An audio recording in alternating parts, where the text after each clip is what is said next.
नमस्कार मित्रांनो, आपल्याकडे एक स्विफ्ट डिझायर गाडी आलती. तर मित्रांनो तिचा थर्मोस्टॉल वॉल फेल झालता. फेल झाल्यामुळे गाडी गरम झालती मित्रांनो. हे बघा मित्रांनो, इथे एक मधात वॉल असतो. वॉल ह्या जर ओपन नाही झाला टायमाला तर तुमच्या गाडीच्या इंजिन मध्ये पाणी सर्क्युलेशन होत नाही. मित्रांनो ह्याचं बी तसंच झालं. वॉल टायमाला नाही ओपन झाला तर मित्रांनो गाडी एवढी भयानक प्रमाणात गरम झालती मित्रांनो. म्हणजे एवढी गरम झालती मित्रांनो की तिचे पाईप पगळले होते. तर एवढी गरम झाली मित्रांनो, कारण की हा वॉल ओपन नाही झाल्यामुळे, कारण की टायमाला नाही बघितल्यामुळे 1,500-2,000 रुपये बघितला असेल. पण आज करू उद्या करू असं ढकलल्यामुळं मित्रांनो डायरेक्ट इंजन लॉक झालं. एवढं भयानक गरम झाली ती गाडी. त्यामुळे मी म्हणत असतो अशा बारक्या बारक्या गोष्टीकडे लक्ष देत जा. आपल्याला नाही तर 30-35 हजार रुपये सहज घालायला लागतील मित्रांनो.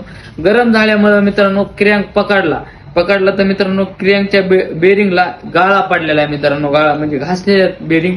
एवढ्या भयानक प्रमाणात गरम झाली ती गाडी. त्यामुळे मित्रांनो अशा बारक्या बारक्या गोष्टीकडे लक्ष